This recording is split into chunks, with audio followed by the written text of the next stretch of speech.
À présent, je donne la parole à son Excellence Leonarda Aresaca, vice-ministre des Affaires étrangères et de l'intégration politique de l'Équateur.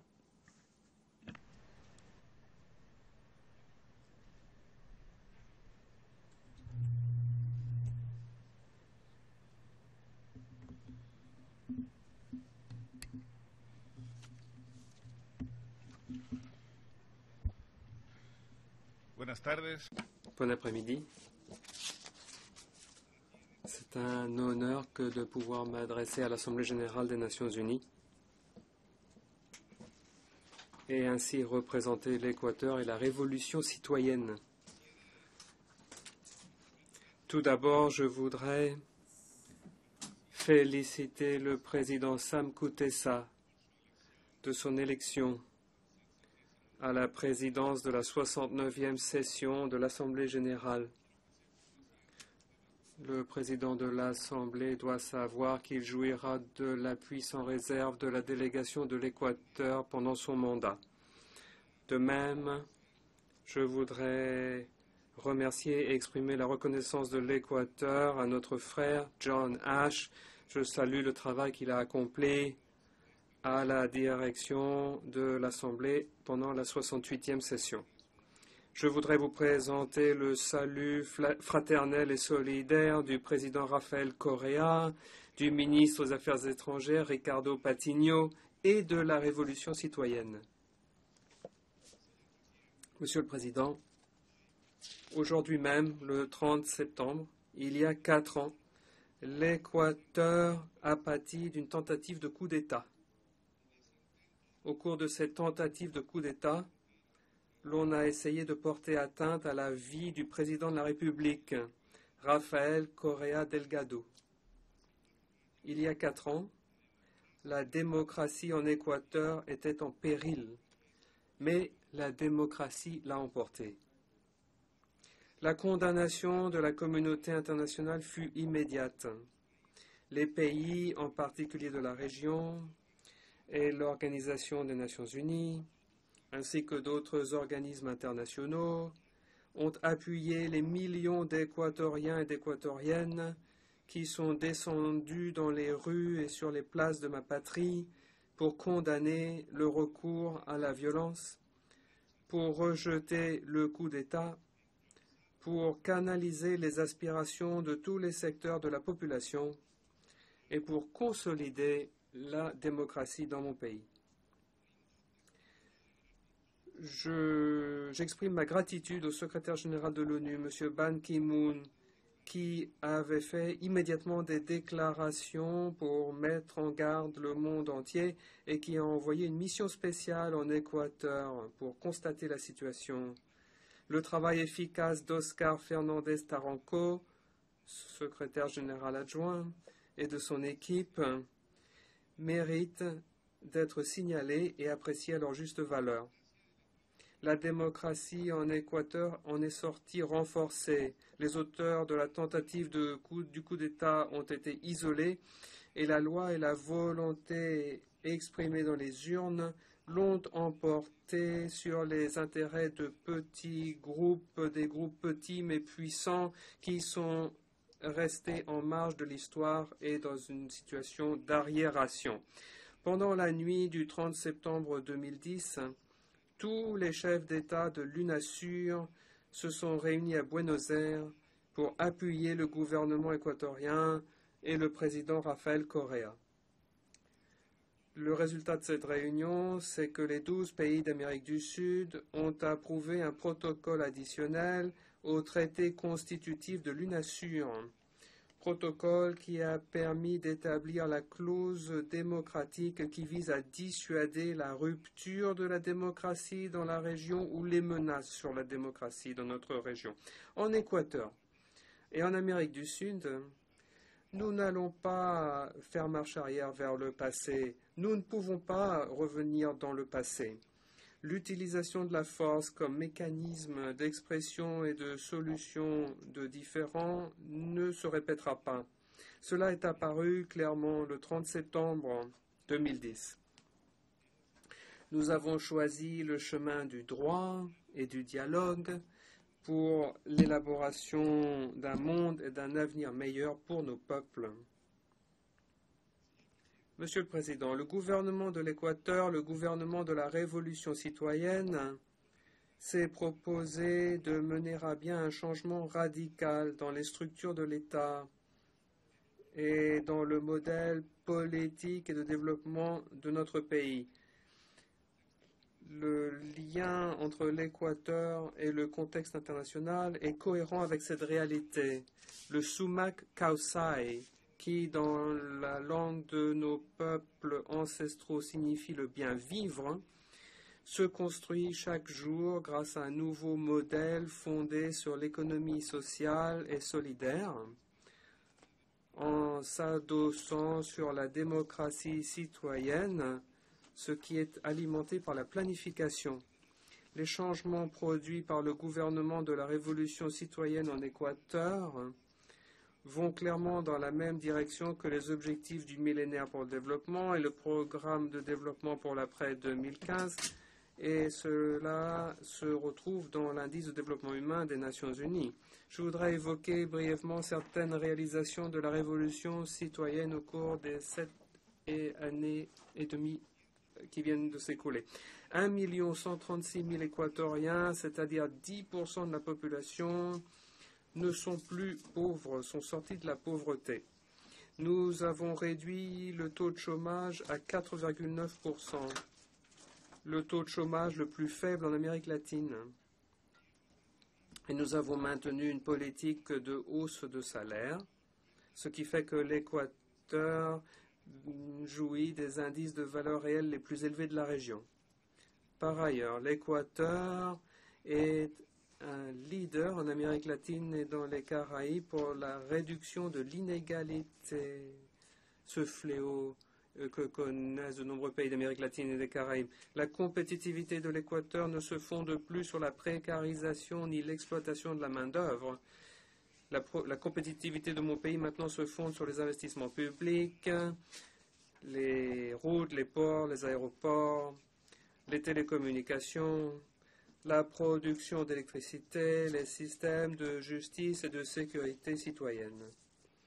Les investissements publics de l'Équateur sont les plus élevés de tout le continent, avec 15% du PIB en 2013, c'est-à-dire le triple, je dis bien, de la moyenne latino-américaine.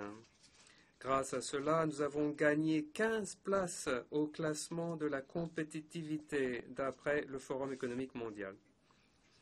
L'éducation générale de base est maintenant universalisée, conformément à l'un des objectifs du millénaire à l'horizon 2015. Le travail des enfants et des adolescents a été réduit sensiblement.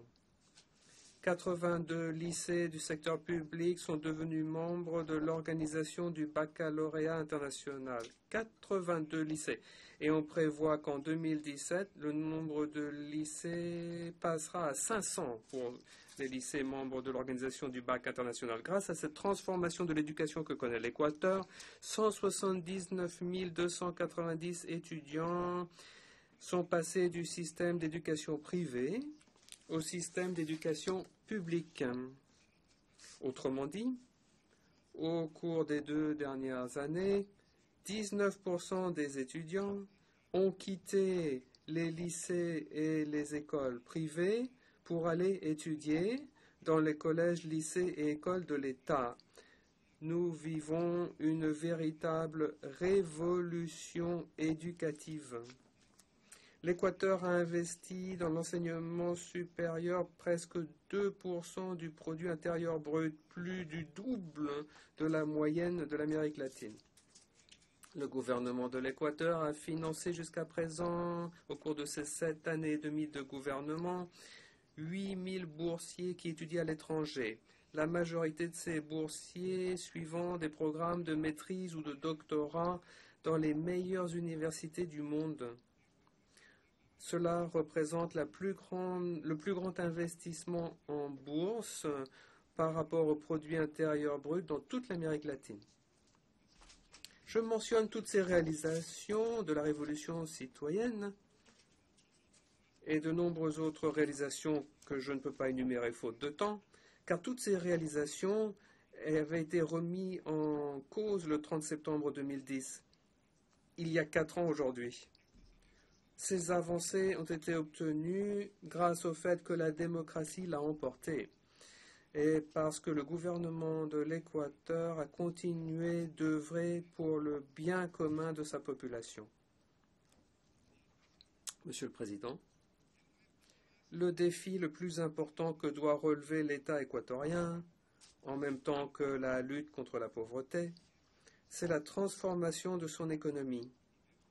Et, dans ce cadre, le changement de la matrice de production de notre pays. Le changement de la matrice de production de notre pays. Pour que soit viable l'objectif de transformer le modèle interne et la matrice de production, nous déployons des efforts considérables pour dynamiser le développement productif, les flux commerciaux, l'investissement étranger direct non spéculatif, visant des secteurs soigneusement choisis, et aussi obtenir des transferts de technologies et le financement de projets stratégiques. L'objectif fondamental de la politique extérieure de l'Équateur, en conséquence, c'est de renforcer le développement endogène du pays tout en équilibrant ses relations internationales. Cela implique d'élargir les réseaux politiques, commerciaux, économiques et sociaux avec un autre regard qui vienne compléter le schéma d'intégration que notre pays a mis en œuvre de façon classique au niveau mondial. Monsieur le Président, l'Équateur réaffirme sa préoccupation concernant le défi que représente le réchauffement de la planète. C'est pour cette raison que mon pays, dans le cadre de la transformation de sa matrice de production et la matrice énergétique, promeut l'utilisation de sources d'énergie renouvelables, avec moins d'émissions de gaz à effet de serre dans l'atmosphère, avec l'utilisation à grande échelle de cuisinières à induction et l'optimisation de l'utilisation de matières premières en réduisant le plus possible les gaspillages. Cependant, la capacité des pays en développement d'atteindre une série d'objectifs figurant dans le programme de développement pour l'après 2015 sera directement proportionnelle à la mise à disposition continue de ressources par les pays développés pour la mise en œuvre en temps opportun de plans et de projets pour faire face à des catastrophes naturelles provoquées par des phénomènes climatiques exacerbés par l'action de l'homme, conformément à l'application du principe de responsabilité commune mais différenciée. Mon pays remercie l'invitation lancée par le secrétaire général pour participer au sommet sur le changement climatique qui a eu lieu à New York le 23 septembre dernier. Nous avons été les témoins de décisions louables prises par certains pays développés concernant leurs plans nationaux d'atténuation et d'adaptation au changement climatique, en particulier l'annonce de plusieurs pays, notamment la France, l'annonce d'augmentation des ressources disponibles pour ce qui est du Fonds vert pour le climat. Malgré ces annonces, les résultats sont en deçà de l'objectif d'atteindre un montant de 15 milliards de dollars d'ici à la fin de cette année. Les pays en développement demandent aux pays développés un niveau supérieur d'ambition pour ce qui est de leurs plans et politiques nationaux, afin de faire face aux conséquences planétaires de cette réalité scientifique irréfutable. Monsieur le Président, la politique étrangère équatorienne privilégie maintenant le renforcement des relations sud-sud, dans une perspective d'intégration souveraine des peuples et la construction de nouveaux espaces de gouvernance régionale. Ainsi, l'Équateur mise sur une intégration harmonieuse sud-américaine et latino-américaine, la construction d'un monde multipolaire et la démocratisation des organismes internationaux afin de construire ainsi un ordre mondial plus juste et plus équitable. Nous prônons le multilatéralisme et nous impulsons des processus novateurs d'intégration, de coopération pour le développement et de dialogue politique harmonieux. À cette fin, aussi bien l'UNASUR que l'ALBA et la CELAC constituent un espace privilégié et cela représente des priorités nationales au moment d'élaborer des mécanismes d'intégration convergente. À propos de l'UNASUR, j'ai le plaisir de vous informer que bientôt le nouveau siège de l'UNASUR sera inauguré à Quito, au milieu du monde, sur l'équateur, donc le point de convergence de deux hémisphères et de la fraternité sud-américaine. Dans quelques mois, en janvier 2015, l'Équateur prendra la présidence de la CELAC. Et l'Équateur se propose d'y dynamiser le programme d'intégration régionale de l'Amérique latine et des Caraïbes en approfondissant la concertation politique au sein de notre région. Cette intégration continuera d'être dynamisée en se fondant sur le respect du pluralisme et de la diversité des États. Le gouvernement équatorien a impulsé la création de ce mécanisme d'intégration. Sa constitution a représenté un effort de grande ampleur.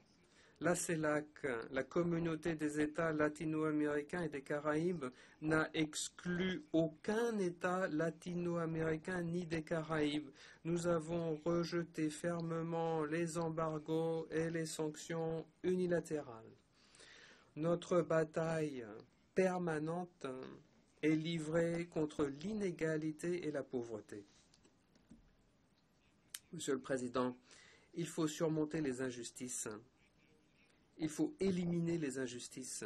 Et c'est pour cela qu'il est inacceptable que depuis plus de 20 ans, le blocus des États-Unis d'Amérique contre la République sœur de Cuba persiste.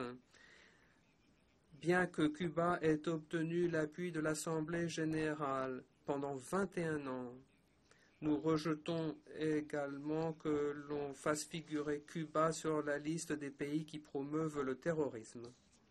Par ailleurs, Monsieur le Président, encore une fois, nous souhaitons réaffirmer que nous misons sur la solution au moyen du dialogue aux conflits qui existent au sujet des îles Malouines, des îles Argentines. Le Royaume-Uni de Grande-Bretagne doit se conformer à la quarantaine de résolutions qui a permis à l'Assemblée générale de se prononcer à ce sujet. Plus de 40 résolutions. En même temps, nous appuyons l'Argentine dans les efforts qu'elle fait pour faire face aux effets pernicieux des fonds spéculatifs. L'Argentine n'est pas seule à livrer cette bataille. L'Argentine peut compter sur la solidarité de l'Équateur et de toute notre région, ainsi que sur les principes de la raison. En ce qui concerne la Palestine, je voudrais dire que le 17 juillet dernier, le gouvernement équatorien a condamné énergiquement l'incursion militaire d'Israël dans le territoire palestinien et a exigé une cessation immédiate des opérations de l'armée israélienne et des attaques sans discernement contre la population civile dans la bande de Gaza. Mon pays a lancé un appel à la communauté internationale afin qu'elle assume ses responsabilités pour faire cesser les attaques aveugles afin de sauver la vie de personnes innocentes et préserver la paix et la sécurité internationale. Comme preuve d'appui en faveur de la cause palestinienne, l'Équateur a décidé d'ouvrir une représentation diplomatique en Palestine. Cette mission diplomatique est pleinement opérationnelle à Ramallah. Et en même temps, l'Équateur a envoyé il y a quelques jours une aide humanitaire à la bande de Gaza. Et au cours des prochains jours, la deuxième cargaison d'aide humanitaire arrivera à la bande de Gaza. Nous allons remettre cela à l'autorité nationale palestinienne.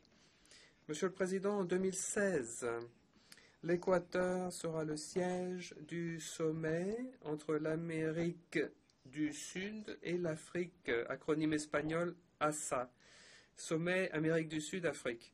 Une responsabilité qui nécessite de vastes préparatifs, mais cela constitue aussi l'occasion d'élaborer des politiques solidaires et convergentes avec nos frères de l'Afrique.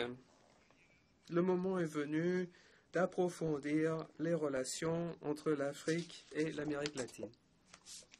C'est pour cela que l'Équateur a décidé d'ouvrir de nouvelles ambassades en Afrique au cours des prochains jours. Nous allons ouvrir des ambassades en Algérie, au Nigeria, en Angola. Nous allons renforcer les ambassades que l'Équateur a déjà sur le continent africain. Et au cours d'une deuxième étape, nous allons ouvrir de nouvelles missions diplomatiques en Afrique. Nous allons travailler avec nos frères africains pour pouvoir disposer d'avantages mutuels et de gains partagés. Je passe à Habitat 3. Pour l'Équateur, il y a une source de fierté. C'est aussi une grande responsabilité puisque l'Équateur a été choisi pour organiser la prochaine conférence mondiale sur le logement et le développement urbain durable, le sommet Habitat 3, et cela en 2016. En 2016, l'Équateur va accueillir le sommet des chefs d'État de la CELAC, le sommet des chefs d'État de l'Amérique du Sud et de l'Afrique, et aussi de la conférence Habitat 3. Depuis plus d'un an, nous avons commencé un travail intense pour développer les principaux thèmes de la croissance urbaine accélérée, correspondant aux réalités de nos pays, travail qui a été exposé au cours du dernier forum urbain mondial qui a eu lieu en avril dernier à Medellín, en Colombie. Nous espérons que cela va produire des synergies pour progresser vers un nouveau programme mondial pour le développement urbain durable qu'on devrait adopter lors de la conférence Habitat 3. Le gouvernement équatorien, dans le cadre de ses efforts pour construire une société juste et équitable, s'est efforcé au cours de ces dernières années de mettre en œuvre un système de droits dans le domaine de l'habitat et du développement urbain, en se fondant sur un principe qui guide son action, à savoir le droit à la ville, considéré non comme un droit unitaire, mais comme un ensemble de droits interdépendants liés au territoire. Les politiques d'habitat et d'établissement humain, ainsi que de logement, correspondent aux aspirations de l'État de construire, comme je vous le disais, une société du bien vivre grâce à la réglementation publique, conformément à cette notion que promeut l'Équateur, en coexistence avec la nature. L'Équateur est le seul pays du monde qui, dans sa constitution, ait donné des droits à la nature. En ce qui concerne la réforme du système des Nations Unies, Monsieur le Président, l'Équateur a présenté de façon active et constructive des propositions très approfondies et intégrées en vue de changements dans certains organismes internationaux, afin que ceux-ci soient plus efficaces, plus démocratiques, plus participatifs et plus inclusifs. Nous souhaitons l'universalisation et la transparence de ces organismes, ainsi qu'une meilleure représentation, une représentation plus équitable des pouvoirs de consultation et de décision pour tous les États, en particulier les pays en développement. Et justement, conformément à ces principes, le gouvernement de l'Équateur a impulsé la réforme du système de gouvernance mondial afin de démocratiser la prise de décision et rendre transparente la gestion de tous les organismes multilatéraux. Dans le cadre de cette entreprise, de nombreux pays nous accompagnent, de nombreux États membres de l'ONU.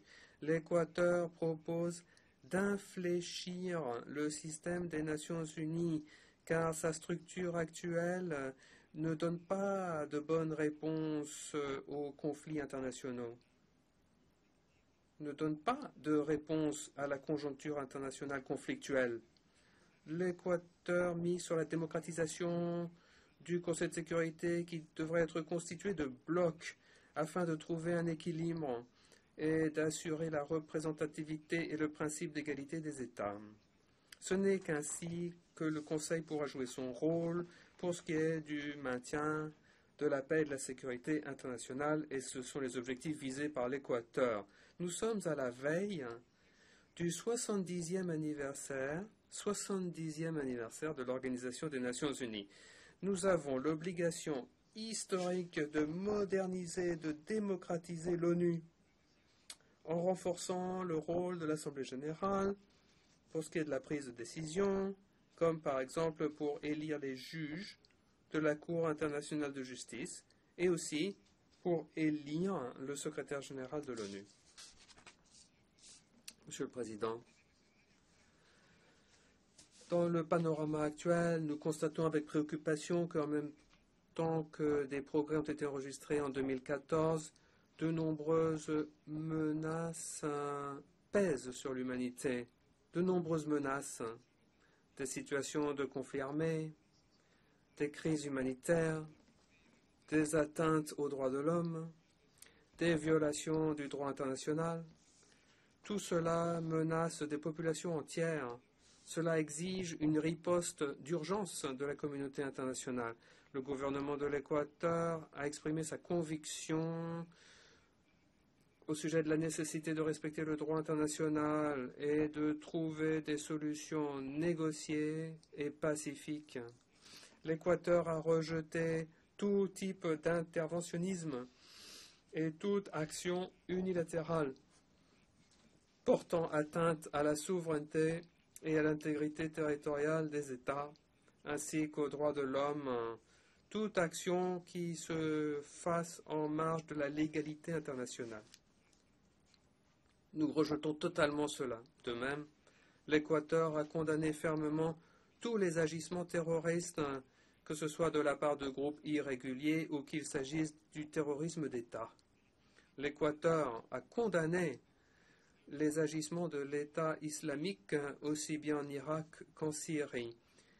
Ces défis mondiaux doivent être relevés par l'ONU, qui est l'instance la plus compétente pour aborder ces difficultés et pour trouver des réponses face aux difficiles situations que nous affrontons, et sans aucun doute avec le concours et la solidarité de tous les États membres.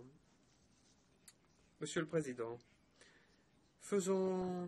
nous faisons des efforts afin que le droit international soit notre norme de comportement. Il y a quelques mois, dans cette même salle, les États membres ont adopté une résolution demandant le respect de la vie privée à l'époque numérique. C'était le titre que l'on a choisi face à un autre abus, celui de la surveillance mondiale. Et encore une fois, on se retrouve dans une situation ce qui fait qu'on est noté, surveillé, espionné. L'Équateur, en même temps que d'autres pays, s'est porté co-auteur de la résolution impulsée par l'Allemagne et par le Brésil. Et grâce à cet acte juridique, on a amorcé un nouveau processus de définition des droits de l'homme avec le droit à la vie privée. Cette résolution, adoptée par consensus, constitue le rejet face à une attitude d'abus ou d'atteinte. Ces abus ont été dénoncés par un citoyen australien qui a estimé que le monde devait être informé de ce que l'on faisait au sujet des souverainetés. Cette décision de ce citoyen australien a causé pour lui la persécution la plus cruelle, et cela l'a amené à demander une protection pour sa vie même, compte tenu des menaces réelles dont il a fait l'objet. Je parle de Julian Assange, lié maintenant à la réalité équatorienne, puisqu'il jouit du droit d'asile que mon pays lui a octroyé.